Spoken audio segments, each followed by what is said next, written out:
You are watching the press preview, a first look at what's on the front pages as they arrive. It's time to see what's making the headlines with the Daily Mirror columnist Susie Boniface and the former BBC sports editor Mihir Bose. They'll be with us from now until just before midnight. So let's see what's on some of those front pages for you now. Well, let's start with the Eye, which leads with the walkout by BBC sports personalities after their colleague Gary Lineker was taken off air for tweeting his opinions about the migrant crisis. The Mirror has the simple splash, revolt for Lineker. The theme of revolt continues in The Telegraph. The Mail has the headline, Mutiny at BBC over Lineker red card. The Times has a similarly mutinous splash. The Guardian plays it straight down the middle. Lineker suspended from BBC over social media row. And The Star attempts a pun. Bieb's gone too far.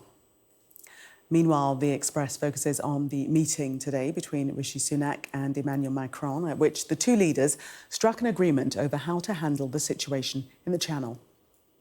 And the FT leads with the collapse of Silicon Valley Bank in the United States.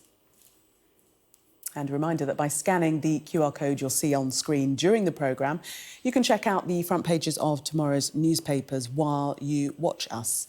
And we are joined tonight by Susie Boniface and Mihir Bose. Welcome to both of you. Let's start with The Guardian on the story that all of the papers I think bar one, have on their front pages.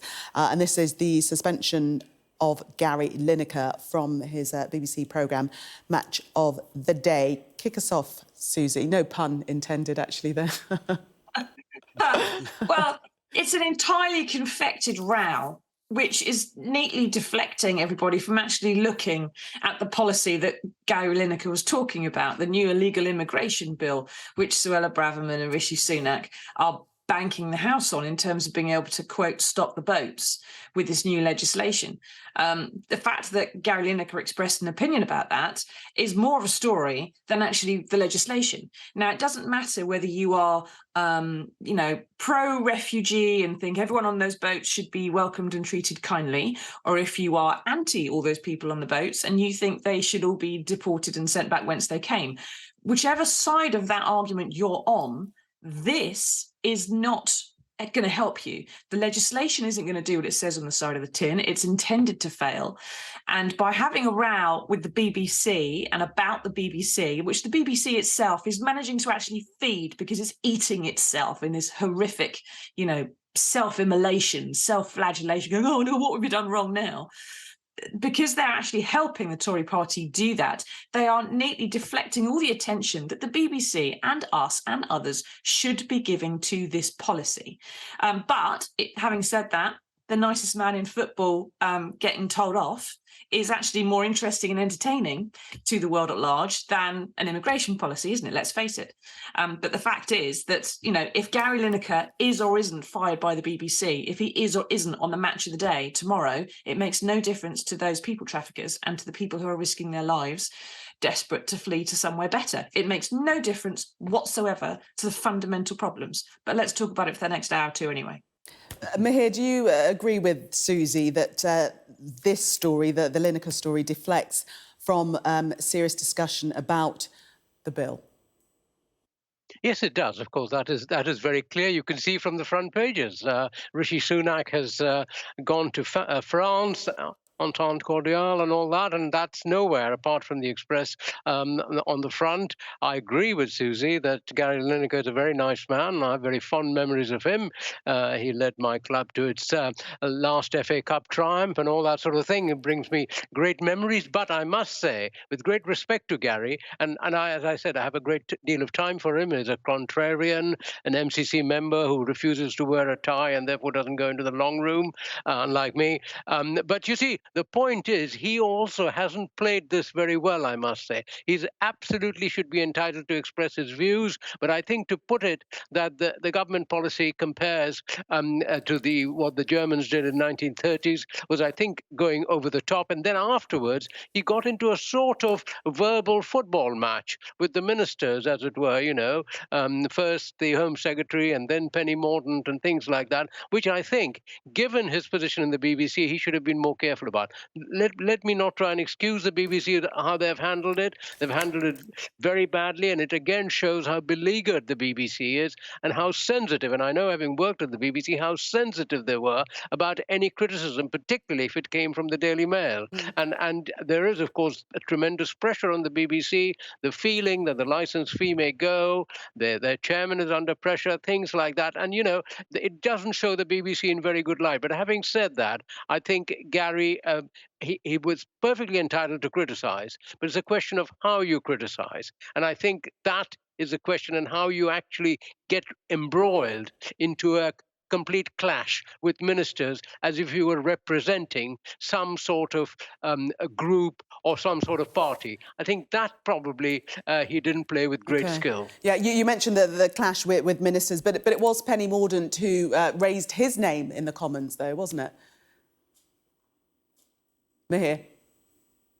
Yes, she did. Yes, and of course, I think her knowledge of football, shall we say, is something that is best left to one side. One point may I make about this is what is interesting is that some of the comments being made in the papers comes over as if sports people shouldn't have political views. This reminds me of my early days in sports journalism, when to write on sport in a newspaper, you felt you were in the kindergarten, that you went to the back pages. Just keep your opinions on football and cricket and what Manchester United or Tottenham are doing. Don't expect to have any views on wider issues. There's a bit of that, calling Gary Lineker sanctimonious footballer turned pundit and so on. There's a bit of that, if you like, snobbery and the arties looking down on the hearties. Susie, is Gary Lineker entitled to have his political views and share them on Twitter? In the same way that the Director General of the BBC is entitled to have once stood to be a Conservative councillor in Hammersmith and Fulham. The fact is that I think there's a couple of things at work here, which is people not quite understanding some stuff. So the BBC, as with Sky, has rules with Ofcom about how you need to be impartial, which is why you're, coming to and fro and asking the balanced questions. But its news and editorial staff, the front of house people that do the news, have extra tough rules about them and how impartial they have to be. Someone like Gary Lineker, who is in sport, doesn't have quite the same tough rules. He does have more leeway to say stuff. And as a freelancer, whatever he is or isn't allowed to say on air is going to come down to his contract, which only he and his agent and the BBC are going to know about. We're not going to know about what's in there. And dare say it does not say at any point that he's not allowed to tweet. And he's got a perfect right, I think, to question it when you consider the fact that at the start of the World Cup in Qatar, for example, the Daily Mail criticised Lineker and the BBC for talking about human rights. They criticised him for talking about having a World Cup opening ceremony where they weren't concentrating on the ceremony and they're actually talking about the human rights abuses in Qatar instead.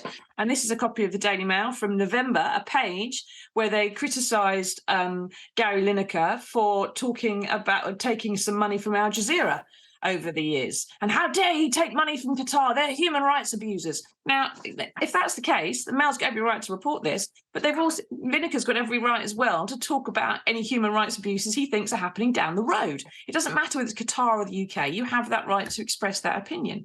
And I think I can understand how some of the people I know at the BBC, and Mihir will know as well, are furious that they are not allowed to say stuff and to follow all these rules really closely, and that Lineker makes their job more difficult when he speaks out like this. But if Jeremy Clarkson is allowed to work on Top Gear when he was a Sun columnist, if Andrew Neil was allowed to run a politics show when he's been a columnist and to run the Spectator magazine, when Richard Sharp is allowed to be the chairman of the BBC, having given helped fix massive loans for the Prime Minister, then I really don't think there's an awful lot to criticise them for. And one other tiny thing, there's been a lot of misunderstanding of what happened in Germany in the 1930s. So when Gary said that this is reminiscent of the conversations that were had in Germany in the 1930s, and Mihir said that was a bit too strong. I think some people, when they hear that, think that that means a direct reference to the Holocaust. Now, that happened 10 years later. That was the 1940s. And what happened in the 1930s was an awful lot of rhetoric about how migrants and other communities and Jewish communities were causing a problem and we couldn't afford it and it wasn't sustainable and they had to be booted out. Now, that was happening in Germany in the 1930s. Lineker is right to draw a parallel to that. He was incorrect, and that kind of conversation and that kind of rhetoric was also happening in British politics at the time. It was happening in American politics. It was happening all around the world at different points. But, in the 1930s was not a nice time to be alive for a lot of people. Okay. And I think Lineker was right to draw that parallel. Let's just bring Mihir back in on those points and the fact that the story has developed further, and what's really blown it up this evening is the solidarity stance taken by many of Gary Lineker's colleagues refusing to appear or present Match of the Day, Mihir. Yes, can I make one point to Susie? I think it's a question of how you express it. And you've got to realize that Gary Lineker, with 8.9 million Twitter followers, is himself a huge broadcaster, bigger broadcaster. And I know that we are being watched by about 20 million viewers tonight, but I think, or maybe even more, who knows? But, but Gary Lineker is read and reacted to by a lot of people. So in a way, he has a huge platform. But I think what people are calling a revolt, a mutiny, whatever word you want to use, what this shows is that we have now a new breed of footballers. Let's I mean, the public needs to get used to that. There was this breed of footballers not all that long ago who didn't bother about wider society when there was, for instance, their fellow black players were being victimized and racially abused. They didn't say anything. But now those players are not like that. They have moved on.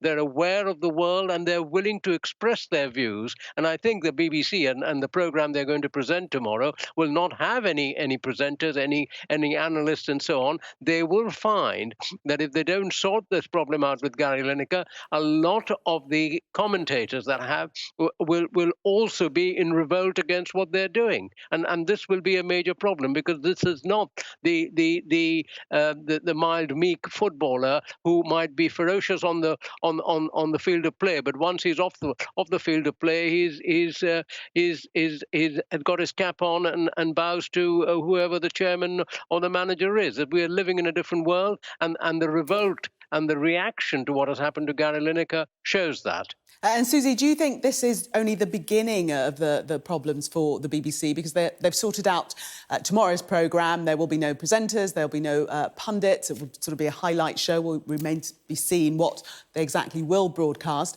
But what happens the week after and the week after that?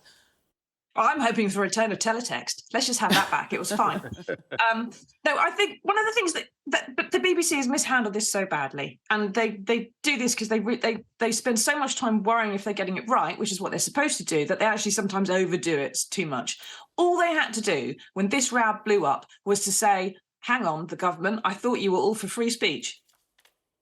And that would have shut everything down. Gary Lineker is allowed to have his opinions. He's allowed to say them. It doesn't affect his job.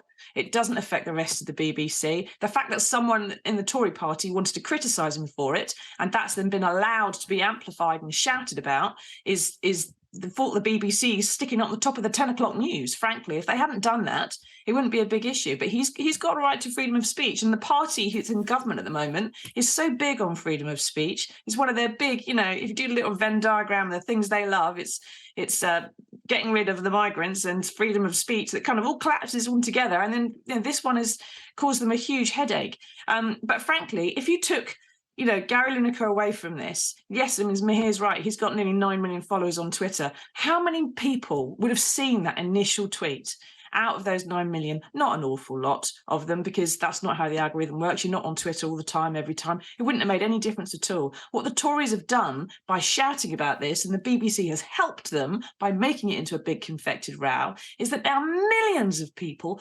worldwide who don't follow Gary Lineker. My mum, your mums, everybody's mums now knows about what he thinks on the small boats crisis, and he's talking about what happened in 1930s Germany and saying, well, was he right or was he not right? And the Tories have kind of just, everyone is now talking about whether or not they are Nazis.